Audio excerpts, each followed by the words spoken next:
Hey, welcome to Deep Into Sleep. I am Yishan. So often we hear people complain about their sleep. Oh, I cannot fall asleep easily. Oh my gosh, I wake up so often in the middle of the night. And I wake up so early in the morning, I cannot go back to sleep. And then they would add, I am such a poor sleeper. And I have always been wondering, when we label ourselves as someone who cannot sleep well, how could that help us with our sleep? Carrying this question, when I went to the World Sleep Conference in Vancouver this year, I got the chance to interview Dr. Chris Winter, and he really tackled this question, and he shared his insights about insomnia. For those who may not know Dr. Chris Winter, he is the author of the book The Sleep Solution: Why Your Sleep is Broken and How to Fix It. Dr. Winter is a board-certified neurologist and double board-certified sleep specialist, and he has worked in the field of sleep medicine for about 25 years. Let's hear how he helps his patients to recover from insomnia. Hi, Dr. Winter. It's an honor to have you on the show. Welcome. Thank you so much for having me, Shauna. It's really the honor is all mine. So actually, since I invited you, I did a little bit search online. I find there is a 2010 article in the Trail Runner magazine describe you as a leading expert in the field of sleep disruption, especially in athletes and issues related to travel. Absolutely. Who are we to argue with Trail Runner magazine, really, is what I would say. No, I do spend a lot of time working with athletes and their sleep and find it to be interesting in and of itself, but it's also a help when we're dealing with just average patients. I think that it's a nice sort of model for some of the things that even you deal with, the anxiety that goes along with sleep. I think sometimes if you're an elite athlete, that becomes even more enhanced. If I'm not sleeping that well, I might not have a great day in my clinic. If they don't sleep well, they feel like it's going to impact their ability to perform at their best. So there's a lot of interesting parallels there. So you can take Trail Runner magazine's expertise in the matter for what it's worth, but I do find the way that we look at sleep and then manipulate sleep and then monitor the way they do in their athletics to be a nice way to sort of figure out is what we do for a living helping people. In athletes, it's a very easy thing to measure.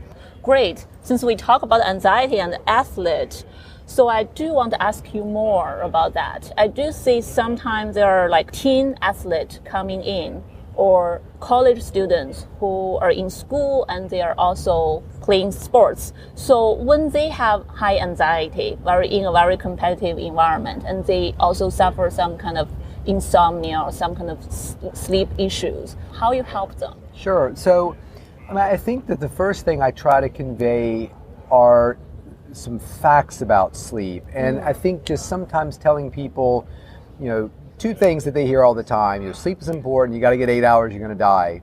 I think just telling them, number one, even if you made the decision not to sleep, you probably couldn't do it. So the idea that the conversation that we're having or the problem that we're treating is is that we are trying to get somebody who can't sleep to sleep is probably not true.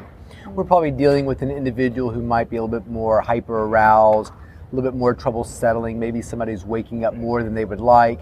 That's very different from not being able to sleep. And I find a lot of young people come to our clinic panicked because they can't sleep. And then their parents are basically getting their information from the child. So in the morning at breakfast, the parents say, oh, honey, how did you sleep?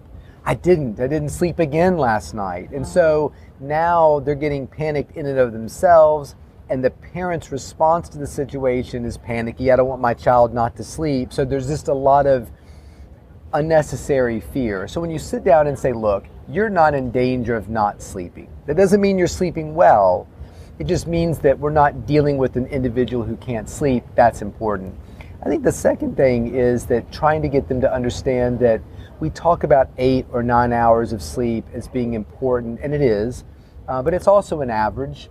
There are people who are exceptionally tall. There are people like me who are very short, and it doesn't mean that there's a normalcy. It just might be a little bit less than normal. You might be a little bit more than normal. I also think it's really helpful for young people who are trying to establish control of their sleep to give them tools related to meditation or resting, because I could tell you right now, go to sleep. I want you to close your eyes and go to sleep in that chair. It might be very difficult for you to do that. And if I've put in your head that there's all kinds of health consequences to not being able to fall asleep, it's not going to make it easier. However, if I told you, close your eyes and rest, just close your eyes, lean back, think about your sport, think about your girlfriend or boyfriend, think about something positive in your life, and I'm going to tell you that that resting is actually benefiting your body, it suddenly gives that teenager control.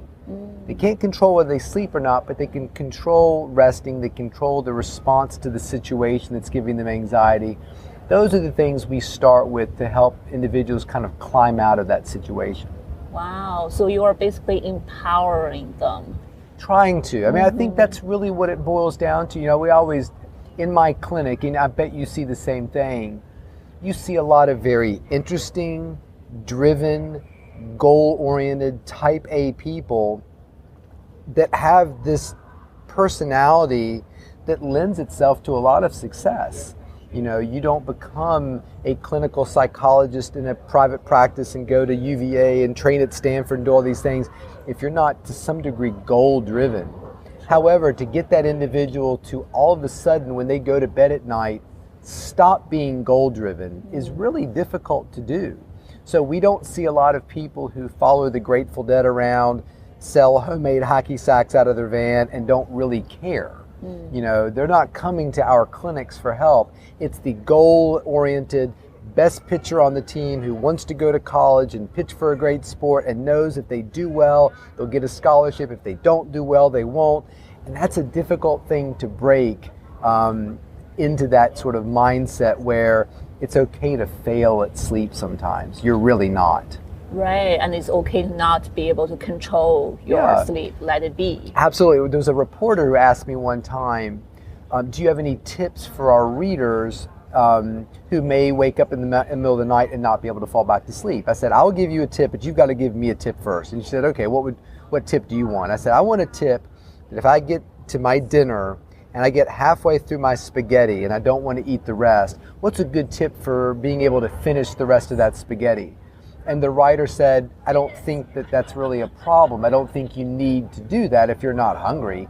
And I think to some degree that's insomnia. If a patient wakes up at 3 o'clock in the morning and can't go back to sleep, why are we defining that as a terrible problem? It might just be that you're not sleepy, so that's okay. Maybe read a book or write a letter to your mother, or whatever you like to do. But I think that sometimes recontextualizing it into something that may not be quite the problem you think it is can be very helpful. I really like that analogy, actually, because I feel like a lot of people come to the clinic seeing us, try to find help. They are actually asking for some quick solution, basically to make their digestion fast so they can finish the rest of the dish. That's exactly right. No, I agree. We talk about that a lot. I think sometimes these are issues that if the parents have decided it's a problem, if the doctors decide it's a problem, if the media has decided it's a problem, we have to take a step back from solving the problem and really help them understand what is the problem. Exactly. It's sort of like the Michael Jackson situation. He's getting ready to go on tour. He can't sleep. Instead of the doctors saying a question, maybe when you say you can't sleep, what do you mean? They're just bombarding him with medications to the point where they unfortunately kill him. So I do think that sometimes our role as people who treat insomnia is for them to understand the problem and contextualize it much more fully before we just jump ahead and start treating. Right. I really like that. It's how to figure out the picture. We have to clear the picture first, right? You do. Yeah, that reminded me the old Chinese saying, when you are in the mountain, you don't see the whole mountain. Absolutely. Yeah. No, and it's interesting too. I find a lot of information and guidance in my So I wrote a book about it, and then if you look on Amazon, you can look at the reviews of it. And the last time I checked, there's about 100. I find it most interesting to look at the 1-star reviews. And what does that mean when somebody truly doesn't like the book? It's generally not because of its organization or its syntax and grammar. It's usually because there's a feeling by some group of insomnia patients that I'm minimizing the problem, that I'm making light of it, where it's a serious problem he doesn't understand. And they'll use words like nightmare, hellish experience, cruel and unusual. And it's exactly like you said, you're lost on the mountain. There is an analogy there that you can't see the fact that the path out is just beyond those trees right there. And sometimes it's very upsetting for people to be sort of confronted with that. You know, I almost feel like sometimes with insomnia, like with grief, there's several stages. There's denial, there's bitterness, there's, you know, bargaining, and you probably see that in your clinic. I doubt many people come to see you and within 15 minutes they're fixed. These are deeply ingrained kinds of things. So when I see that 1-star review, my thought is generally, maybe that's just something I tell myself to make myself feel better, that at least I've planted a seed. That person's angry at me, but at least they're thinking about, well, maybe he's right. Maybe this isn't as terrible. I mean, to me, if I think about a cruel, hellish situation, it's probably not sitting in a bed tonight awake. Sounds like those kind of person who leave one-star review, they are really fused with this problem. They refuse to get diffused. Well, so if this were my podcast and you were my guest, this is something that I would ask you about, which, and I find fascinating, but certainly don't have all the answers, is like use the word fuse. At some point, I feel like insomnia, and maybe any kind of chronic medical condition, becomes fused with the person. If you asked me, Chris, tell me about yourself, I would say I'm a father, I'm proud of that. I like coffee and like to talk about that. I love sleep and I'm passionate about clinical sleep medicine, and I'm a pretty good artist. So there's ways I would define myself. I think over time, insomnia can be a way a patient defines him or herself. My wife's a wonderful speechwriter. My kids are very good athletes, and I'm somebody who can't sleep, and doctors can't really figure me out. So it's weird sometimes. I feel like the role that you have as a clinical psychologist dealing with insomnia sometimes has to be separating that out, that you're more than just an inability to not sleep. And it's okay to understand that this thing that may have defined your life for 10 years is maybe not exactly what you think it is. It's not that you don't have a problem. It's just the problem might be a little bit different from what you think it is. And these are very, very nuanced things that we have to deal with patients, I think, sometimes. Right. When sleep becomes the single self-identity, then they just, their eyes are totally blind. They cannot see anything else other than sleep problem. And also, when they've determined that if they could just fix the sleep problem, the chronic pain would go away, the depression would be better, their relationships with others would be better, their job productivity, their clearer thinking, which may happen. You may be able to solve sleep problems and a lot of those things get better. They may not. And I think to some degree, that's a difficult thing to know, that we may go through this process together and fix this sleep problem. There's not a guarantee it's going to solve all of your other problems, even though over time you may have built that up in your mind that that's the linchpin for solving everything. Right. I definitely see a lot of people like that, not only sleep, anxiety or single, big problem in life feels like huge block in their way, that they cannot go anywhere until they get that moved, but that's not actually true. Absolutely. So, I find the use of the word function to be, not to be off color, but we talk about the F word. I think the F word in a sleep clinic is often function. You've got to help me. I'm dysfunctional. I'm not functional because of this. Yet, They got themselves up, they got themselves dressed, they're having a perfectly fine conversation with you, they found your clinic on the GPS map, So it is interesting sometimes, like you said, their perspective. I think your analogy is a very good one. You are lost in the woods, and it's very difficult to appreciate where you are when you're that much in the dark. I think you couldn't have said that any more clear. Mm-hmm. So since you mentioned your book, I think your book called The Sleep Solution, right? Which is a very interesting book. I've been listening to your book. A lot of humor. I find myself constantly laughing when I listen to your book when I drive. You're hopefully you're in the majority. So I mean, my hope with the book was that I feel like the scientific or the textbook about insomnia has been written better already and better than I could ever write at Charles Moore, and there's a bunch of out there that really, they're the shoulders we all stand on. I really wanted my book to feel a bit more conversational, a bit more like you just happen to get seated on a plane next to a sleep doctor for a long flight to Asia, and you're just kind of asking him the questions you wanted to ask. So I try to put humor in there to diffuse it a little bit, to make you understand that this is not a death sentence, this is not a problem that we can't solve.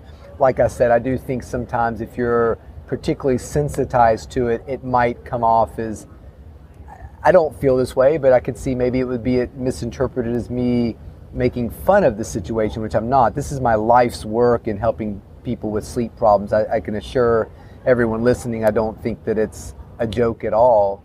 But I do want people to hopefully, in the midst of every news report, every CNN special, every Wall Street Journal article that comes out about sleep and how it can contribute to dementia and heart disease and stroke and death and diabetes, that I did want to kind of soften it a little bit. Yes, those things are true, but we can kind of all take a collective sigh and a deep breath and understand that we can fix a lot of these things, that they're not quite as maybe dire as we talk about them. I don't know what your thoughts are, that would be, but I do worry sometimes that all this wonderful information, we're here together at the World Sleep Congress, that all this great information and great research people are doing is kind of making the average insomnia patient feel even more nervous about their sleep, and hopefully not less, which is where I think it might be intended to do so. I don't know. Yeah, I know a lot of people with insomnia, they tend to have a lot of misperceptions about research, and the media out there, news, letters, they are not helpful. They keep on exaggerate some of the findings. Yep. And I think people only see what they want to see. I agree, and to me, I almost feel like there's sort of two narratives, and the narrative of sleep deprivation, I feel like, is geared towards the young resident who's training to be a clinical psychologist, and she's got long hours and a lot of clinic and a lot of responsibilities. The shift worker at the automobile plant, the woman working 2 jobs to make a mortgage payment after a divorce. There is a sleep deprivation narrative out there, and the narrative is, yes, what you're doing and working these 2 jobs and driving an Uber at night is incredibly harmful to you. I think that what I did clinically as a medical student, as a resident, was harmful to my body. And it doesn't take a genius to look at the pictures of me during that time of my life and think, wow, Chris, you look really unhealthy. Mm-hmm. So I think there is that narrative. I think that's a very different narrative than the insomnia patient.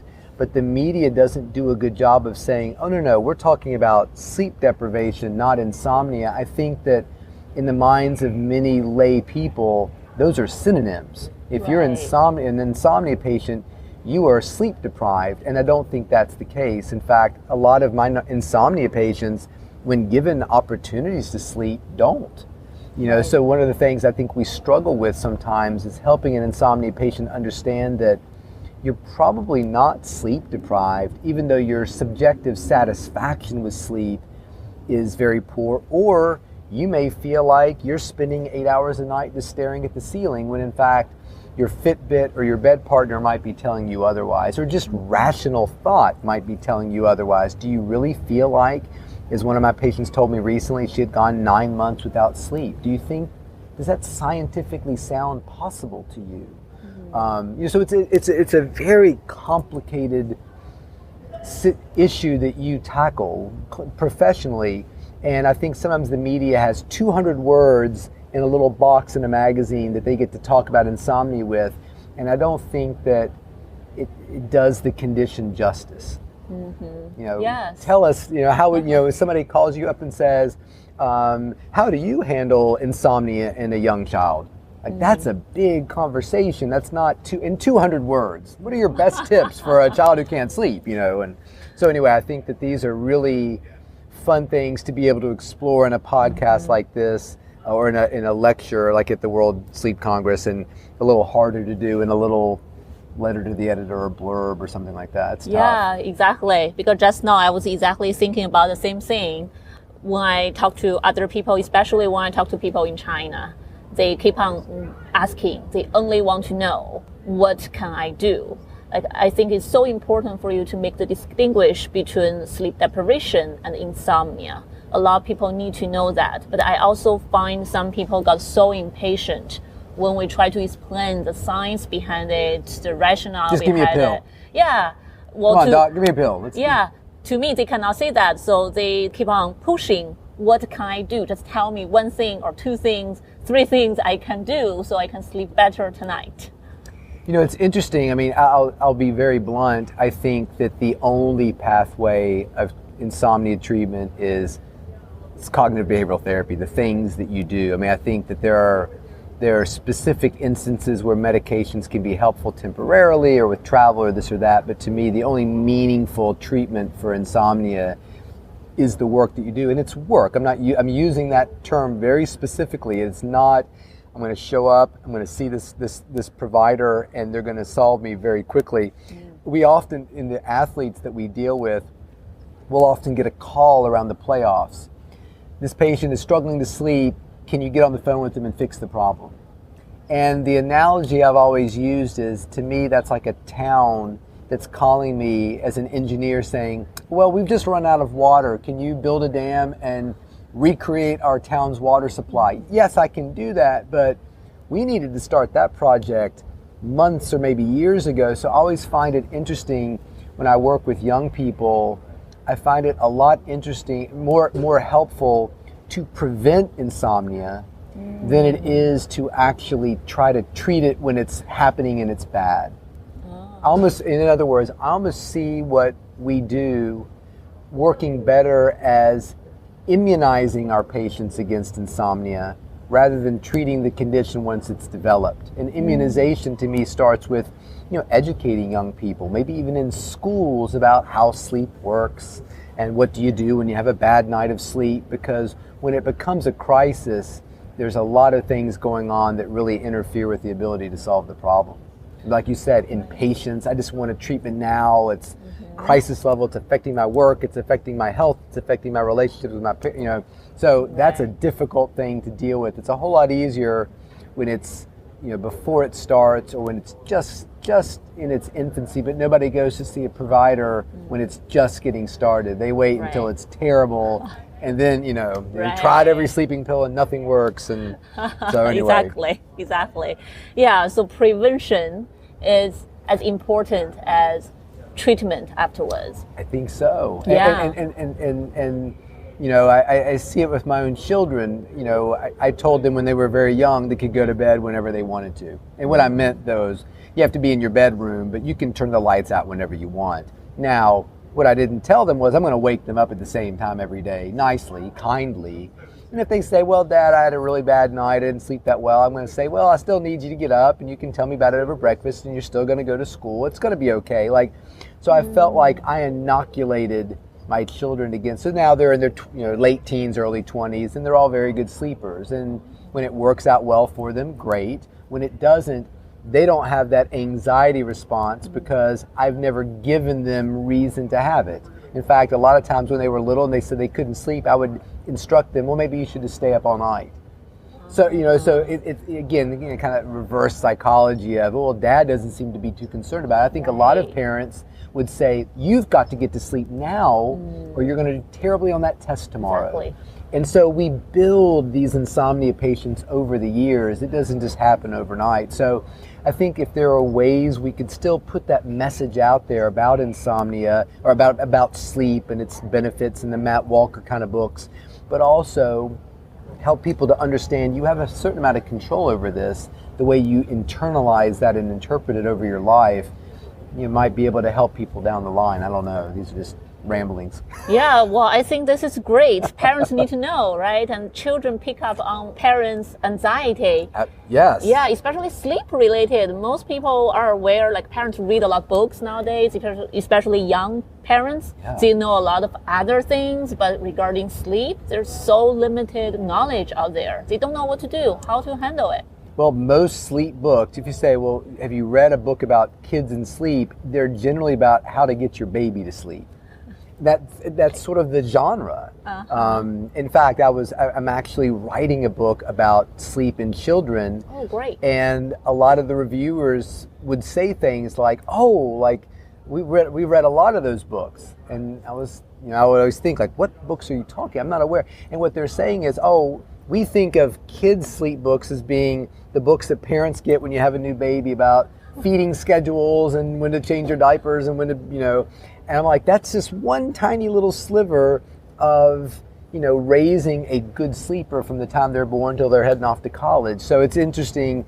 I think there is a lack of information. Like once you get your kids sleeping through the night, it's like the sleep community says, well, good luck. We're not going to help anymore after that, Right, yeah. Just make sure they get their sleep or they're going to die at a young age, and we wouldn't want that, So anyway. Yeah, I really look forward to the book. I want to have one or multiple language copies in my clinic, because actually in our psychology clinic, we do see some parents with 8-year-old, 10-year-old with sleeping difficulties, or some suddenly the children got scared.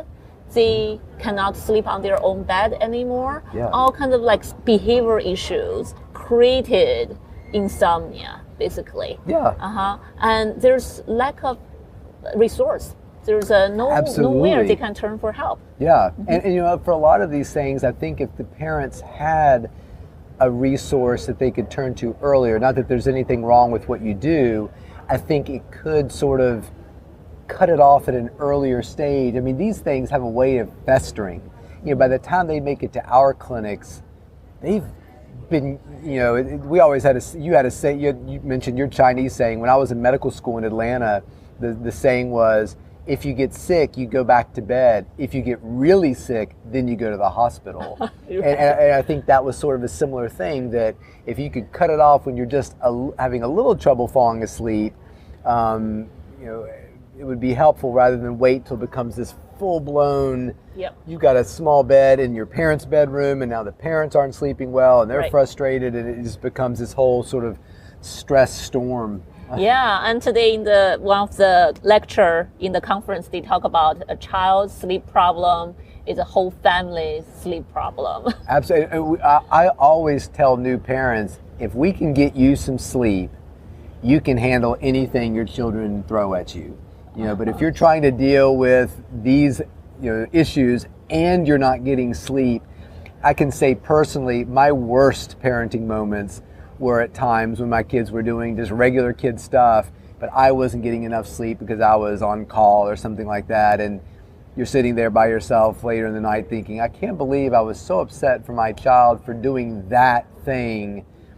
Clearly, my emotional regulation was screwed up somewhere, and not that that's any excuse for, but I always feel like, hey guys, I'm really sorry I yelled at you for your room being messy. You need to clean it, but Daddy's just not getting enough sleep. So please forgive Daddy, and maybe we can stave off therapy sessions for you when you get to be older. We'll see. We covered a lot of wonderful topics, and is there final one or two key points you really want the audience take away? No, I think that, I guess the one thing I would say is, and I'd be curious about your thoughts, I often talk about sleep as being a skill. It's not necessarily a trait. Now, there are certainly genetics that factor into that, as you probably know more than anyone, but it's something that if you're a good sleeper, you can improve upon it. You can you can make it even a little bit more enhanced or better. And it's one of those things where if your sleep isn't that great, to use a sport analogy, it's sort of like a child who is playing baseball and gets to a certain level and finds it difficult to hit a curveball. But I think that's not a trait. It's something that you can practice if you get the right coach and a lot of exposure to curveballs and understand how they work and what to look for. You can get better at doing that. And I think sleep's that way too. So I think a lot of people, when they're struggling, get kind of trapped in this idea that I'm just a bad sleeper. Like right. I'm short, I'm pale skinned, I'm losing some of my hair, and I'm a bad sleeper. Like these are things that, all these things I can't control. But you can get better at it. And I think it's such a rewarding thing and you can again speak to this too, as a practitioner, when you see them go from really struggling to kind of coming out the other end. So maybe to use the analogy, the 5-star review of my book, like, wow, this has really helped me see things differently. It's really helped take stress out of the situation. I've slept, ever since I read your book, I've been sleeping better. Like that is such a rewarding thing to kind of bring people through that dark wilderness and get them on the path so they can get off the mountain, see the mountain for what it is. So to me, I think that just understand that you're not locked into whatever kind of sleep you are. And to your point, it can change quickly. Again, to use the baseball analogy, the all-star batter at some point might go through a slump. Suddenly this fantastic baseball player has gone 13 straight at bats and struck out every time.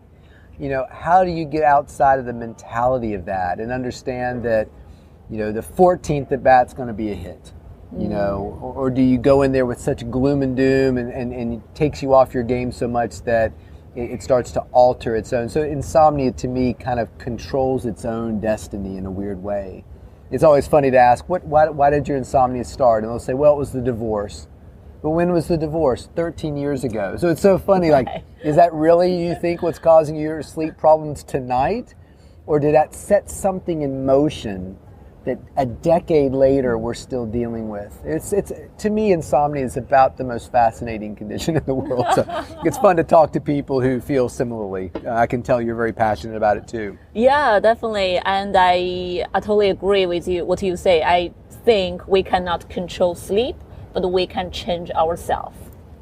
Mm-hmm. Yeah, and that is a simple yet daunting statement you just made. Some find it simple, some find it incredibly daunting, and like I said, some find it incredibly irritating. Well, it's not me. There's nothing wrong with me. It's because I can't sleep, and I've got that gene, or whatever. So I think that's a very insightful way to end it. In fact, I think that's exactly how we should end it. I'm going to tell you how to end your own podcast. That's perfect. I think your statement is a wonderful way to summarize it. Yeah, thank you so much. Oh, it's absolutely my pleasure. I'm shaking your hand. You can't see that. I just shook her hand. That was really a fun conversation with Dr. Winter, and I love all his metaphors when he thinks about sleep. I actually interviewed him right in the middle of the conference, in the conference hallway, so you may hear some background noise from other participants come and go between conference sessions. Hopefully you learned something and liked this episode. If you want to find out more about Dr. Winter's book, you can visit our show notes at deepintosleep.co/episode/013. Again, thank you for listening and thank you for all your support all this time. I would love to hear from you. If you have any questions, feedback, please feel free to record them on the website deepintosleep.co. I will hear them and find the answer for you. For those who are struggling with insomnia, please remember, even though we cannot control our sleep, we can actually change how we react to sleep problems and how we think about sleep. I appreciate to have you joining me in this journey. I will see you next week. Sleep is an individual thing. We all sleep differently, and there is so much we can do to improve sleep quality. Keep hope and carry on. This podcast is for general informational purpose only and does not include the practice of medicine or other health professional services. Usage of the information we share is at the listener's own risk, and our content does not intend to be a substitute for any medical and professional services, diagnoses, and treatment. Please seek professional health services as needed.